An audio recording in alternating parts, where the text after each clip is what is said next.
Our founders gave us a republic. That's the form of government they gave us, not a democracy like we hear quite often. As a matter of fact, the word democracy does not appear anywhere in the Constitution or the Declaration of Independence, and it doesn't appear in any of the constitutions of the 50 states.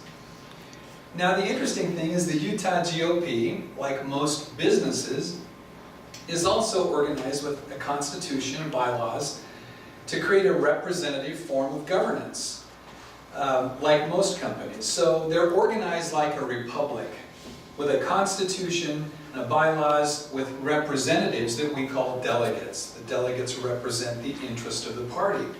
Contrary to popular belief, the Utah GOP is not an arm of the government. It is a private organization, and as a private organization, it has the right to determine how it's going to advance its candidates to the ballot, the rules it's going to use for membership, and so on. Utah was granted its statehood in 1896. Ironically, something else happened in 1896. The Utah caucus system was born. The caucus system stayed in Utah for many, many years, and in the early 30s, for about 10 years, most of the 30s, they went to a direct primary. By doing that, voter participation dropped below 10%. It was a disaster. They went back to the caucus system. The caucus system is great because it levels the playing field so that anyone can run for office. It allows the party to vet candidates to determine who would be best to represent the values and beliefs as outlined in the party platform. It also protects the integrity by ensuring that candidates are actually Republicans. We are not, I tell people all the time when I give presentations as Republicans, we are not looking for candidates who want to run as Republicans. We're looking for Republicans who want to run as our candidates. And there's a big difference. In Utah, if you want to get elected, chances are much greater you'll get elected if you claim to be a Republican. Another reason why our party wants to vet the candidates to find out who these people are. Typically, I found those who fight against our caucus system are those whose beliefs and ideas are not in line with our platform. Hence, they or their candidates can't make it past the delegates. We all know that a campaign was created back in 2013 called Count My Vote, a very deceptive campaign designed by the unelectable to end the caucus system. It would end the caucus system. All candidates can buy a spot on the ballot excuse me, with the signature pad. It would also force a Democratic primary in every election. Then in 2014, Count My Vote entered into an agreement with our state legislators and gave us a compromise they called Senate Bill 54, known as SB 54. Here's what it did. Number one, it opened the primary to non-Republican voters, so anybody could come to a Republican primary and help choose our Republican candidate. The Utah GOP took this law to court, and we won the first lawsuit, once again closing our primaries so that only Republicans could vote in a Republican primary. SB 54 also allowed candidates to buy a spot on the ballot with the signature pad, simply meaning that candidates could either go door to door themselves or they could hire signature gathering companies to get enough signatures to get their name on the ballot. Some districts require as many as 28,000 signatures. The likelihood of a candidate knocking on 28,000 doors is very, very low, hence buying a place on the ballot by paying for signature gatherers. Another devastating part of SB 54 is it allowed the primary winner to win an election with less than 50% of the vote. And it stopped the party from vetting its candidates. So the question is, has SB 54 hurt the caucus system? Well, the Utah GOP convention winner for this 3rd congressional district, our convention winner, received 55% of the vote. But because John Curtis filed the signature path, he paid a signature gathering company to get his name on the ballot, he only got 9% of the vote at convention, but he won the primary with 44% of the vote. He used the signature path to get on the ballot, even though the vast majority of delegates gave him among the lowest votes of all candidates in the race. So the question again, has SB 54 hurt the party? Do you realize that 56% of Republicans did not vote for our CD3 nominee? This is the first time, I believe, in Utah history that the Republican Party elected somebody with less than the majority of the vote.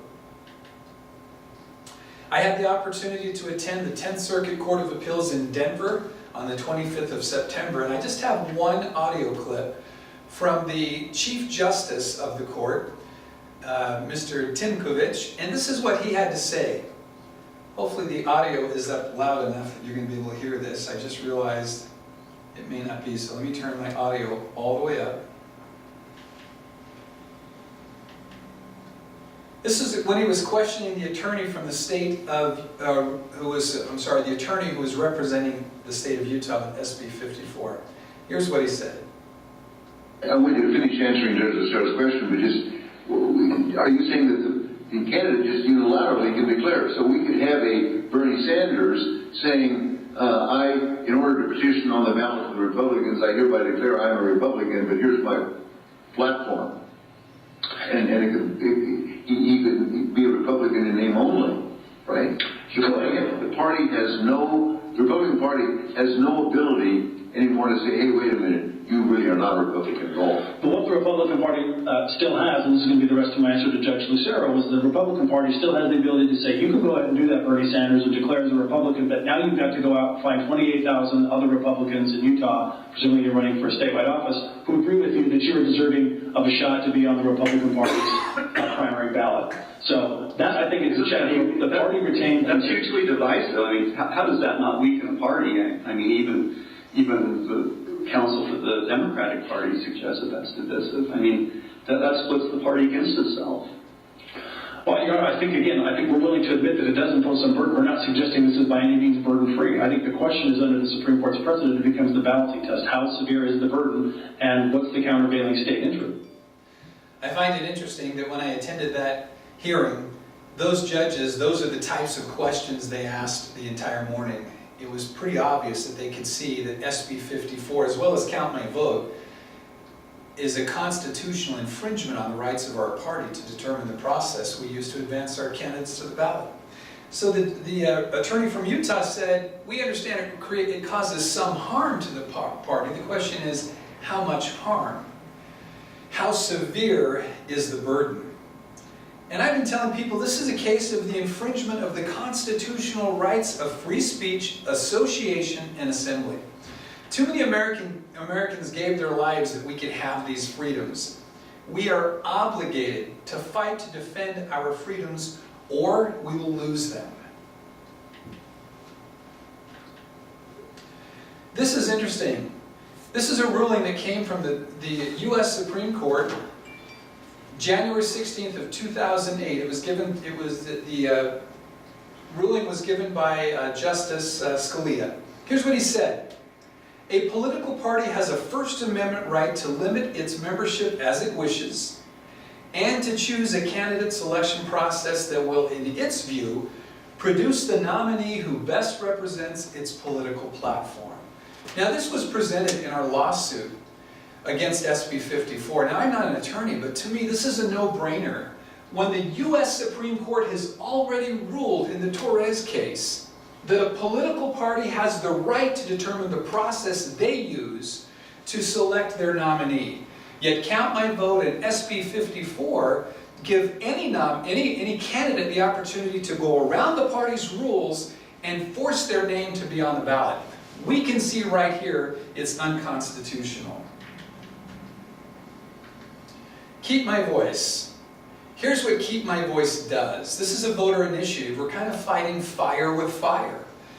The new Count My Vote 2.1, like every sequel, is worse than the original.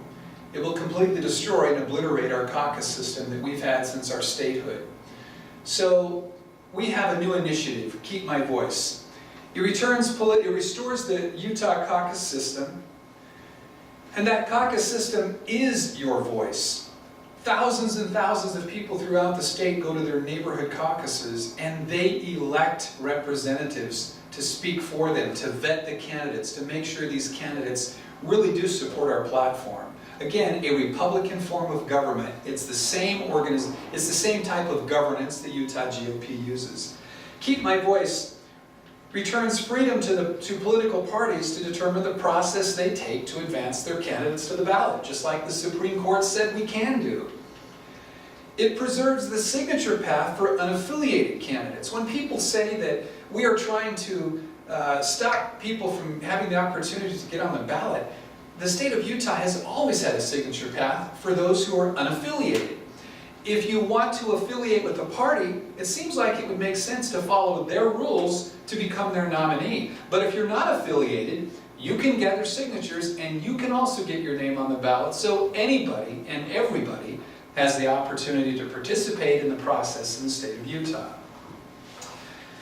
This initiative also saves the state of Utah millions of dollars by not forcing a primary in every election.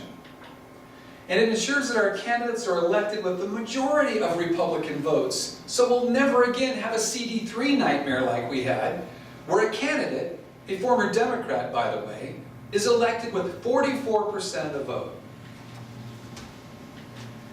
President Reagan said, "History comes and goes, but principles endure and inspire future generations to defend liberty, not as a gift from government, but as a blessing from our Creator." The cost of freedom. I just put together some quick bullet points of what it cost for our country to have our freedom during the Revolutionary War. During the 8 years of the American Revolution from 1775 to 1783, George Washington lost many more battles than he won.